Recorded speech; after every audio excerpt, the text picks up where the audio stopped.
നമ്മുടെ ആരിഫ് ഹുസൈനും രാഹുൽ ഈശ്വറും തമ്മിൽ സംവാദമുണ്ടായി.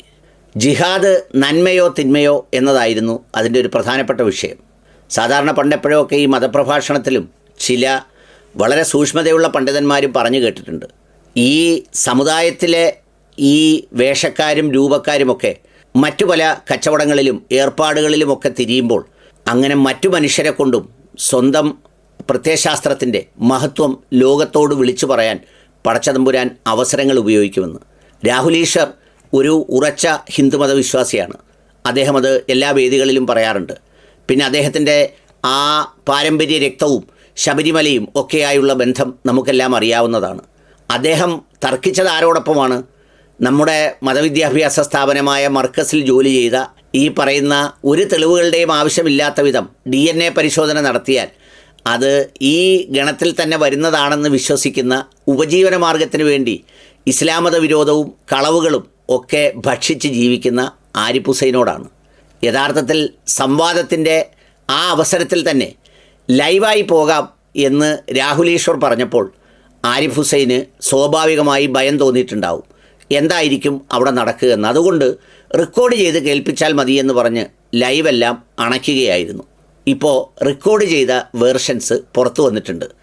സാധാരണ എപ്പോഴും ഈ എസൻസ് ഗ്ലോബൽ ഗാർ എന്ന വിഭാഗക്കാർ നമ്മുടെ രവിചന്ദ്രൻ ദൈവത്തിൻ്റെയും അതുപോലെ തന്നെ ആരിഫ് ഹുസൈൻ്റെയും ഒക്കെ ആ വർഗത്തിൽപ്പെട്ടവർ പറയുന്നത് തെളിവുകൾ സംസാരിക്കട്ടെ എന്നാണ്. എന്നാൽ തെളിവുകൾ സത്യസന്ധമായി അവതരിപ്പിക്കപ്പെടുമ്പോൾ പിന്നെ തെളിവുകളല്ല സംസാരിക്കേണ്ടത്, ഞാൻ സംസാരിക്കട്ടെ, എൻ്റെ വിവരക്കേട് സംസാരിക്കട്ടെ, എൻ്റെ അജണ്ടകൾ സംസാരിക്കട്ടെ, എൻ്റെ പ്രൊപ്പഗാണ്ടകൾ സംസാരിക്കട്ടെ എന്നുള്ളതാണ് അതിൻ്റെ ഒരു സ്ഥിതിവിശേഷം. ഇപ്പോൾ കഴിഞ്ഞ കുറേ നാളുകളായി ഇൻ്റർനെറ്റും സംവിധാനങ്ങളും അത്തരം സംഗതികളും ഡേറ്റയും ഒക്കെ വരുന്നതോടുകൂടി എല്ലാം തുറക്കപ്പെടും എന്ന് പ്രതീക്ഷിച്ച് പലതും തുറക്കാൻ കാത്തിരുന്ന ആരിഫ് ഹുസൈൻ്റെ മുന്നിലേക്ക് തുറന്നത് മറ്റ് ചില വാതായനങ്ങളാണ്. അതിലെ ചില ഉത്തരങ്ങൾ അദ്ദേഹത്തെ അസ്വസ്ഥതപ്പെടുത്തിയിട്ടുമുണ്ടായിരുന്നു.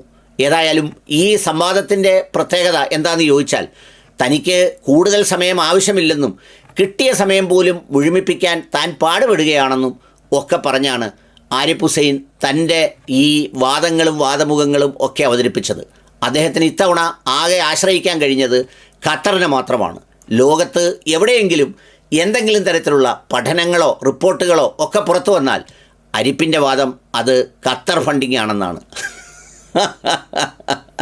ഏതായാലും തന്നെ ഉണ്ടാക്കിയത് ഖത്തറാണ് എന്ന് ആരിഫ് ഇതുവരെ പറഞ്ഞിട്ടില്ല. അതുതന്നെ ഒരു മഹത്തായ നേട്ടമാണ്. അതിനെ സംബന്ധിച്ച്, ഈ തെളിവുകൾ സംസാരിക്കുന്നതിനെ സംബന്ധിച്ച് കണക്കറ്റ് പരിഹസിച്ചു രാഹുൽ ഈശ്വർ. ദേ അത് കേൾക്കാം. നിങ്ങൾ എസൻസുകാരല്ലേ, നിങ്ങളല്ലേ ഇടയ്ക്ക് പറയുന്നത് എവിഡൻസ് ലീഡ് ചെയ്യണമെന്ന്. എസൻസുകാരല്ല രാഹുൽ, അവർ നോൺസെൻസുകാരാണ്, തിരിച്ചറിവില്ലാത്തവർ, വിവരമില്ലാത്തവർ. അതാണ് അവർക്ക് ചേരുക. അങ്ങനെ വേണമെന്നുള്ള വിശ്വാസക്കാരന് എവിഡൻസ്, തെളിവ്, ഡേറ്റ, ഇത്തരം കാര്യങ്ങളല്ലേ നമ്മളെ നയിക്കേണ്ടത്. അങ്ങനെയല്ല.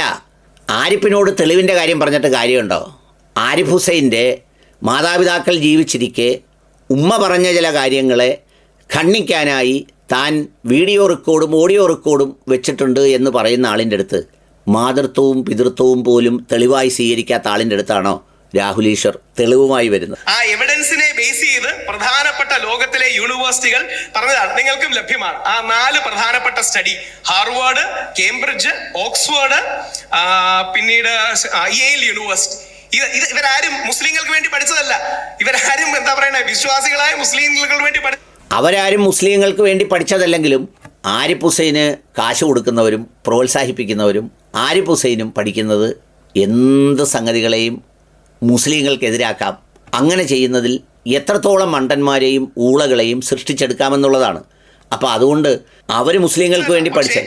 യഥാർത്ഥത്തിൽ ഇതിനെക്കുറിച്ച് ആഴത്തിൽ പഠിച്ച്, പ്രത്യേകിച്ച് വേൾഡ് ട്രേഡ് സെന്റർ അറ്റാക്കിന് ശേഷം പോലും അമേരിക്കയിലെ തീവ്ര വലതുപക്ഷം ഈ റൈറ്റ് വിങ് ഇത്തരം കാര്യങ്ങൾ പ്രചരിപ്പിച്ചപ്പോ അതിനെതിരെ അവിടുത്തെ അക്കാഡമീഷ്യൻസ് നടത്തുന്ന റിസർച്ചാണ്. ഇനി കാരൻ ആംസ്ട്രോങ്, അവർ ലോകപ്രസിദ്ധയായ ഇതേപോലെ മതങ്ങളെ കുറിച്ചും കമ്പാരിറ്റീവ് റിലീജിയനെ കുറിച്ചും പഠിക്കുകയാണ്. അവർ പറയുന്നു ജിഹാദ് എന്ന വാക്ക് മിസ്അണ്ടർസ്റ്റുഡ് ആണ്. ഇവിടെ ശ്രീ ആരിഫ് ചെയ്യുന്ന എന്താ, ജിഹാദ് എന്ന വാക്ക് മാത്രം എടുത്തിട്ട് എല്ലാ നെഗറ്റീവിനെയും ജിഹാദിലേക്ക് കൊണ്ടുവരിക.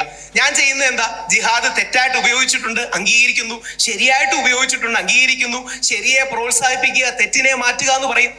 മനഃപൂർവ്വം ജിഹാദ് എന്ന വാക്കിന്റെ കൂടെ നെഗറ്റീവ് മാത്രം അസോസിയേറ്റ് ചെയ്തു. രാഹുൽ ഈശ്വർ പറയുന്നത് ജിഹാദ് എന്ന വാക്കിനെക്കുറിച്ച് നടത്തിയ പഠനങ്ങളാണ്. ലോകത്തിലെ പ്രശസ്തമായ 4 യൂണിവേഴ്സിറ്റികൾ നടത്തിയ പഠന റിപ്പോർട്ടാണ് ആധികാരികമായി അവിടെ ഉദ്ധരിച്ചത്. അതുകൂടാതെ പല ഇൻഡിപെൻഡൻ്റ് ആയിട്ടുള്ള സ്റ്റഡീസിൻ്റെയും റിസൾട്ടിനെയും അതിനെ പ്രതിരോധിക്കാൻ വേണ്ടിയാണ് ഈ പറയുന്ന നമ്മുടെ ആരിഫ് പറഞ്ഞത് അതെല്ലാം ഖത്തർ ഫണ്ടിങ്ങാണ്. ഖത്തർ ഫണ്ടിങ് ആയതുകൊണ്ടാണ് അവരെല്ലാം ഇങ്ങനെ പഠനം നടത്തുന്നത് എന്നാണ് ആരിഫിൻ്റെ വാദം. എന്ന് മാത്രമല്ല, ഇപ്പോൾ രാഹുൽ ഈശ്വർ പറഞ്ഞതുപോലെ എന്ത് സംഗതി കിട്ടിയാലും ഇതിലേക്ക് ചേർത്ത് വെച്ച് അതിലൂടെ കച്ചവടം നടത്താൻ ഉദ്ദേശിക്കുമ്പോൾ ഇത്തരം കാര്യങ്ങൾ നിരാകരിച്ചേ പറ്റൂ. ഇതിനൊന്നും തെളിവുകൾ വേണ്ട. എൻ്റെ രാഹുൽ ഈശ്വറെ, ഈ തെളിവുകളെല്ലാം അവിടെ നിൽക്കുമ്പോൾ തന്നെ ഇതിനപ്പുറം സ്വന്തം സുന്നത്ത് കല്യാണം നടത്തപ്പെട്ടത് അത് പീഡനമായിരുന്നു എന്ന് പറഞ്ഞ് കാശ് പിരിച്ച് കോടതിയിൽ പോയ ആരിഫിനോട് ധാർമ്മികതയും സെൻസും നെഗറ്റിവിറ്റിയെയും കുറിച്ച് സംസാരിക്കുന്നത് ഇത്തിരി കടുപ്പമാണ്. എന്നാലും നിങ്ങൾ സംസാരിച്ചത് നന്നായി. തീർന്നില്ല, ഇനിയുമുണ്ട് ആരിഫിന് രാഹുൽ ഈശ്വർ കൊടുത്ത മറുപടികൾ. അത് പലതും ആരിഫിന് മാത്രമല്ല, ഇതുമായി കച്ചവടം നടത്തുന്നവർക്കൊക്കെ രാഹുൽ ഈശ്വർ കൊടുത്ത മറുപടി കൂടിയാണ്. തുടർന്നും പല എപ്പിസോഡുകളിലായി ഇത് കേൾക്കാം.